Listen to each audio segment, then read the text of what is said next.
All right, so I don't know if you could see the title there. I'm not sure if you caught that one, but this is called Dual Universe, What the Bloody Hell Happened, from Shiruluni on YouTube. I'm going to go ahead and copy the video URL and link it to you guys in Twitch chat. But I played Dual Universe on the first day. It was one of my most viewed streams organically of all time, and I could barely get through the tutorial. I know I'm an idiot, but it just wasn't fun. So let's check this out and find out what the bloody hell happened. No one cares.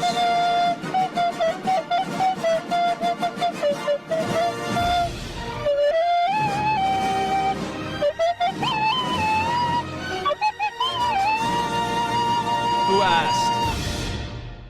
Okay.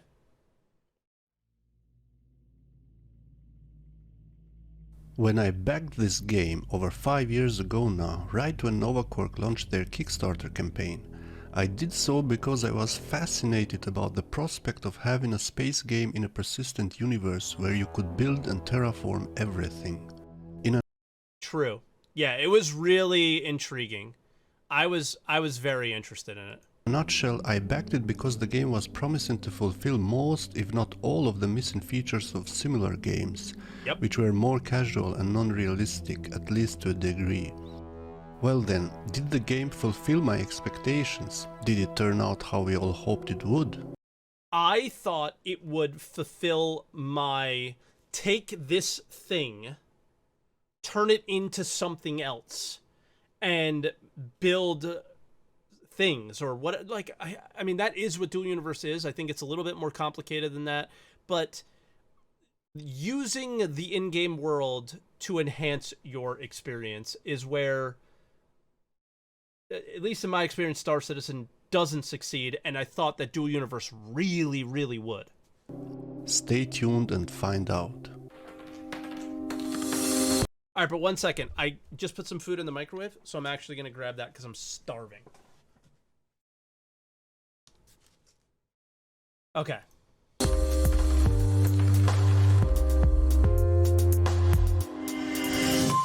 Oh, big chunks of chicken, too.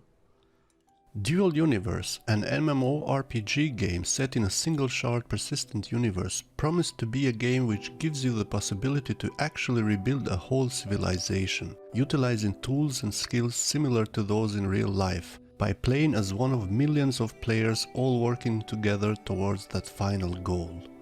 Okay. In some other games, if you see a mountain and think to yourself, wouldn't it be cool if I could terraform a part of it and build my lair there with a beautiful hanging balcony over the valley beneath? You are probably restricted by the game design to be able to just play or do something in a specific area, with many other restrictions to what you can and cannot do. In this game, however, your wish of a mountainside lair could be a reality. You can actually change the terrain and build your lair inside the mountain, any mountain for that matter. You just need the tools and resources to do it, which in turn you can buy or mine and craft. This way, in Dual Universe, you could actually build a house, a spaceship, even a space station, and terraform whole planets. All that is possible. I mean, it's essentially, you could do the same things in Minecraft, right? But I think it was a little bit more than that. At least what drew me to Dual Universe was the fact that it was designing your own spaceships and selling them on the market to people. There was more tools than just that. But why? Why would you actually do that? What is the purpose of it all? Basically, what I am saying is, what's the carrot on the stick? Now, the answer would obviously be what I already mentioned, right? To rebuild the bloody civilization, of course. But that one fundamental feature of the game is the one where, I am sorry to say, Dual Universe has failed spectacularly. Okay. And I am saying this as a Ruby founder, someone who has invested not only relatively large amounts of money backing this game, but also spent a lot of time and nerves trying to actually help the game with suggestions for the developers, with videos, with texts and more, for years now. So what the bloody hell happened? You see, games usually employ a simple principle called the risk and reward system. That means you risk something to then be rewarded for taking the risk. This does not have to mean pew-pew as in risking your life in-game by fighting other players or aliens or whatnot. It is actually a broad concept, which includes you investing time and resources for a defined purpose at the end. And one of the pillars of this game which is fundamentally flawed is the actual lack thereof. As in, there actually is no risk at all in this game. When there is no risk, then nothing else really matters. Here is a simple example. Let me build a structure here. I shall build a platform which will be resting on a pillar. Now, the risk comes into play when I actually have to worry if the pillar will be able to support the platform I plan to put on top of it.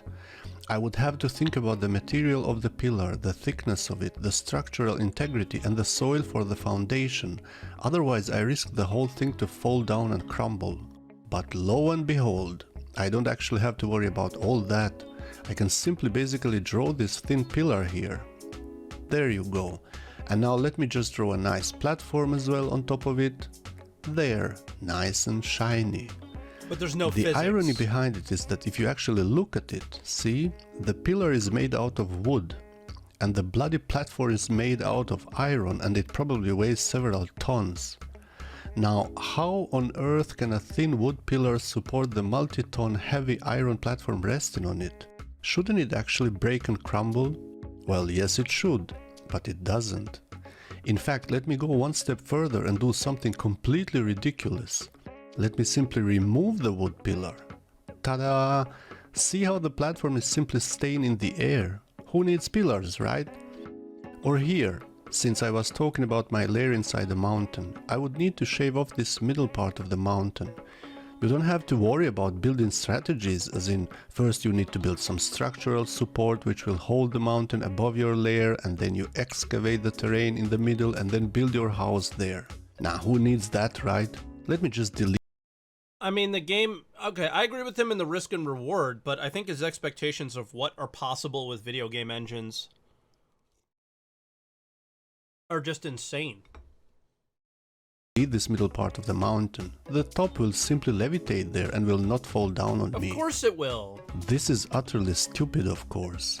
This completely destroys the immersion. And how did you not think that this was going to be something like a little bit more improved Minecraft in space? Yeah, I mean, this guy wanted this game to be literally the Matrix. Takes away any shred of the risk and reward system in the game. If you don't have to worry about physics, structural integrity, erosion or even gravity, then there is no sense of accomplishment, no reward for actually achieving something. But a lot then of the whole games, purpose of the game and its structural building integrity features is the thing. become I agree with that. nonsensical. Sadly, apart from partial flight mechanics, everything else in this game is equally nonsensical. Thus, it defeats the whole purpose and slogan of the game about rebuilding a civilization. You see, to rebuild a civilization, you would start with the individual. You would think about the individual's basic needs, like the necessity for food and shelter, for example. But in this game, you don't even need food. Right? You also don't actually need shelter. You might as well do this. Just stay underwater. Let me build me a bed and some furniture. For no reason at all, of course, because I don't actually need to sleep. Also, it doesn't matter that I'm underwater. I won't get wet or cold. There are no survival elements at all in this game, so nothing really matters. You see now what I mean? Why would I build a house or a garden or anything really? I don't need any of that. Why are there trees when I cannot use them? Why would I grow food if it was even possible when I do not need it? There are also no... It definitely just seems like creative mode is what took over this game, and not any sort of mechanics of any kind. But yeah, I agree. I mean, this could have definitely done well with some survival light mechanics. No animals in the game, but even if there were any, why? I could not hunt them, or even if I could, why would I? I do not need food, remember? Or if I am building a ship, why would I care if my ship is structurally viable for space flight, or if it actually has windows? I might as well just leave it open and fly into space with an open command chair. Meteorites, vacuum. Dude, who cares? None of that matters. No risk at all. Here, let me just for the lulz do something completely stupid. Yeah, that's me falling several hundred meters into an abyss. Wait for it. Wait. Just a tad longer. There. No fall Wait, damage. shouldn't I be dead? Nope. Nothing happens. You cannot die. So why worry? When nothing matters in a game, then there is no Wait, your risk and character reward can't even system. die? Consequently, there is no purpose behind doing anything and no reason to actually want to do anything. Thus no drive to make you want to play the game. That is the missing proverbial carrot on the stick. Now, people have built many things in this game, me included. I have built many ships and a few structures. But those are in fact just dead relics lying around for no reason or purpose. But why use At least them? you could use the ships to fly into space, and in the alpha stage of the game, the space looked awesome. The scenery of the dark space with its starry sky, the contrast of lights and shadows, it looked spectacular. But even that they have ruined. We now have this cartoonish looking green hue nebula everywhere, and the space doesn't look so immersive anymore. It looks so dull, and everything is too bright as a result, which is ironic because the actual lighting in the game is completely broken. So you have situations where you can put a large lamp somewhere, but just a few meters away you will hardly see anything. Light mapping or scattering is completely broken. I understand one of the reasons they did make the Space Nebula was to maybe actually help with the darkness on the ground. But it actually didn't make anything better, it just made the space look stupid and cartoonish while the problem with local lighting is still present. When I made a video on No Man's Sky several years ago, I criticized it for this similar cartoony looking colorful space. Yeah, but and that's I just cannot your shake the feeling preference, that Nova dude. Like, this was obviously said many times that the art design was like based on Isaac Asimov, right? I think that's his name. I know it's Asimov. Like his style. That was the style they like. You can be critical of that because it's your own personal preference. But to say like what bloody went wrong with Dual Universe and talk about like its art style, I don't know if that's really the case. Somehow wanted to make Dual Universe more like No Man's Sky with the addition of the stupid nebula. But that is the wrong game to look up to, because No Man's Sky lacks the carrot on the stick as well. One of the things I said in a video about it was that you grind and work in the game in order to make money, which in turn you then use to be able to grind even more just to make even more money, and the cycle repeats. Is this what I sound like when I talk about Star Citizen, completely planetary clueless points of interest, as to how games terrain work at all? features, and so on. All of that is valid in Dual Universe as well, but here even more so. I feel like this is what I sound because like. in No Man's Sky, at least you have many different looking vistas and planets with weird flora and fauna. Here, not only is there no reason to actually explore anything because there is nothing interesting to see or find, but all the planets basically look the same, imbued with dullness and a lifeless feel, devoid of any features worth exploring. They are nothing more than a mining pool, really. Oh, and every single planet and moon in the game has for some reason basically the same shining rocks of ore scattered all over the surface. Every single one of them. If you want to make an industrialist game where the whole point of the game is for you to mine and sell stuff just to make money and then rinse and repeat that ad infinitum, then you surely do not need a space game to do that. And you certainly do not need a whole solar system with different planets and moons. You would maybe need them if there was risk involved, but since there isn't one, then there's no point in having them at all. And yes, I know there is PvP in this game, but like the rest of the features, it is broken, lifeless, non-rewarding and actually pointless. As an example, suppose you risk your life to go and explore some distant moon with a harsh environment in the outer Helios solar system. And after exploring some ancient ruins you find some precious artifacts or some alien technology. Now, some space pirates get hold of this information somehow and of course they want to attack you to steal the cargo from you. This would make for quite an interesting PvP opportunity, because the reward, the actual artifacts and technology could provide a huge advantage for the pirates, not only in monetary value, but in actually changing the technological course of the civilization. But there is nothing of the sort in the game. The most you can loot if you attack someone is boringly standard ore and building elements, which you can buy on any market and which provide no advantage whatsoever for you or your faction. It's just quanta, that's what money is called in this game. So once again, why? What do you need the quanta for? It's not like... That's where Star Citizen struggles with as well, is what are you grinding the money for? How does the money that you grind enhance your experience in the game? What do you use the money on? Does it matter, and why? Like you will now be able to do something meaningful with it, because there is nothing meaningful to do. You just make money for the sake of making money, and that's it. That's the whole game loop.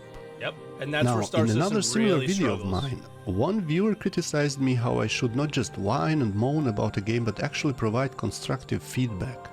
To which I remarked that me and many others did in fact try to do that for years, but were completely ignored. So here's a similar situation. I have already made several videos where I have extensively talked about this and already provided much feedback. But okay, no problem. I mean, I can do it one more time. So here's then my constructive feedback on what I think should change in Dual Universe to actually turn it into a game which millions would like to play and would probably enjoy for many years to come. First, JC, the founder of Nova Quark, created Dual Universe with the idea of player-created content in it. As in, the developers would not actually create any content, but it is the players which will create quests, missions and a purpose to the game. Let me just say that he somehow imagined Dual Universe to be like Ready Player One, which he never failed to mention every time, by the way. This is the first epic fail. A game will never succeed if you seriously expect the players to do all the work, instead of you moving your behind and actually implement quests and content for the game. Players will never be able to create... I feel like this goes all the way back to the Josh Strife Hayes video that we watched earlier. If you play the game within the constraints of what they wanted or what is there, you could probably have fun, and I think he did have fun building ships and all this stuff. But it didn't live up to the expectations of what he wanted from the game.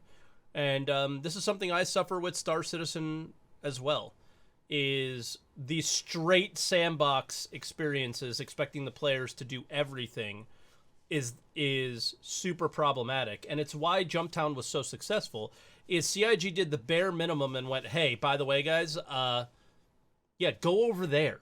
And then when we went over there, it was like, wow, this game can be fun, right? So it's something as simple as that. And I think that's all this guy's asking for, is a little bit of a kick in the pants. In reality, I think he's saying that he wants a lot more, but in reality, if the developers did a little bit of a kicking in the pants of the players and putting them in one location and creating reasons to fight over resources, things like that, then there might be reasons to PvP, reasons to work for certain things, you know, advantages to owning certain territory, right? Create Stuff like that. quests. Small amounts of development could be done to make games like this way more interesting, and Star Citizen included, but who knows? By the way, guys, I just stopped at 13 minutes and 37 seconds. In a game, because they cannot create aliens, they cannot create ancient lore, ruins, planetary features, and so on. So yes, DU is a player-driven emergent game, but you must have PvE as well if you actually want to make it entertaining. No, you don't. Second, survival mechanics. For the risk and reward system to make sense, you need survival mechanics. You actually need to have purpose behind building anything. So you need food and shelter, you need energy, you need medicine. You should not be able to sleep underwater or fly into space in an open cockpit.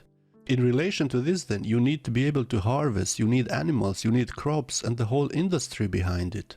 You don't think the devs... I don't think the devs have the ability, because they're saying I don't think the devs have the money or the people to do that in DU. I mean, survival mechanics and little elements of, hey, go over here is something they should reasonably be able to do.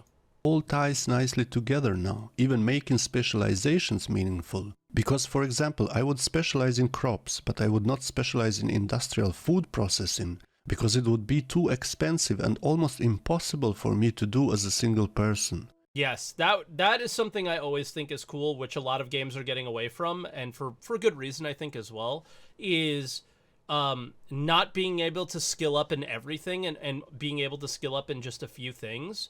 Then you being skilled in that thing instantly makes you valuable to other players, right? And that's cool. I would be a farmer who happily tends his lands and crops and then sells that to the big industry food processing organizations. See, You should the guy's not this guy talking is not asking for much. He's asking for just some stone tools. He's not asking for 3D printers as far as tools to make the game more fun. Um, it seems like he's looking for more player interaction. not be able to be jack of all trades and master of all, which brings me to my next point. The passive talent system is stupid. You should not be allowed to become skilled in everything by not doing anything. You just wait, son, and in a few months' time you will be an astronaut. Yeah. That is an atrocious skill system. You must need to actually make a selection which skills you want to train from a finite set pool, which then improve with usage. This way, that part about emergent gameplay will actually emerge, because I, as a farmer, cannot nor do I want to be an astronaut. So I need to contact an actual astronaut who will bring my crops to some distant planet or something. Yes. It would seem many people do not get this point, and I have encountered resistance when advocating this. But just think about it. I just think people don't want to be stuck. So that's why this kind of mechanic doesn't work that well for games, is that you may want to be a farmer, but what if you decide that you would like to be an astronaut? Then what? So then you have to go and grind again to become an astronaut, and people don't like to do those skill grinds, or they don't want to have to create another character and start from scratch and all these things, right? So that is something that is problematic with games like this and skill-based things, and I totally get it. And I definitely play games like New World, like Albion Online, where you do have to grind up skills in those games, but just instantly swapping weapons allows you to go from being a mage to being a melee character, right? And that's a big thing that most games are going to now.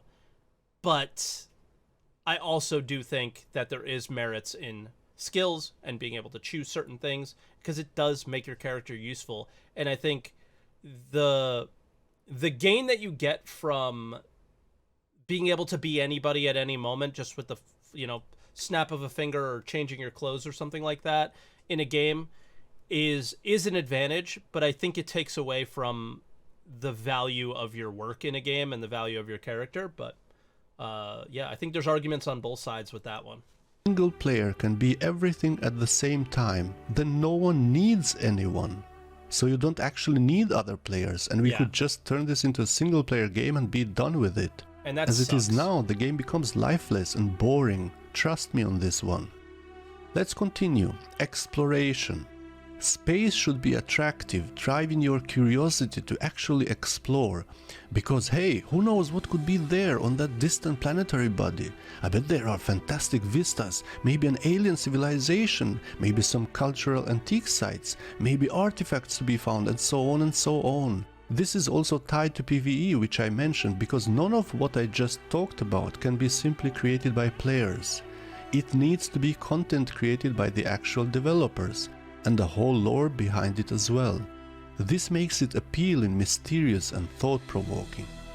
So, in summary then, in addition to all the above, including things I mentioned like physics and terrain erosion or orbital mechanics and a real sun and not just a fake circle, are things which should change if there is hope for this game to actually turn into a game and not just remain a lifeless box filled with sand.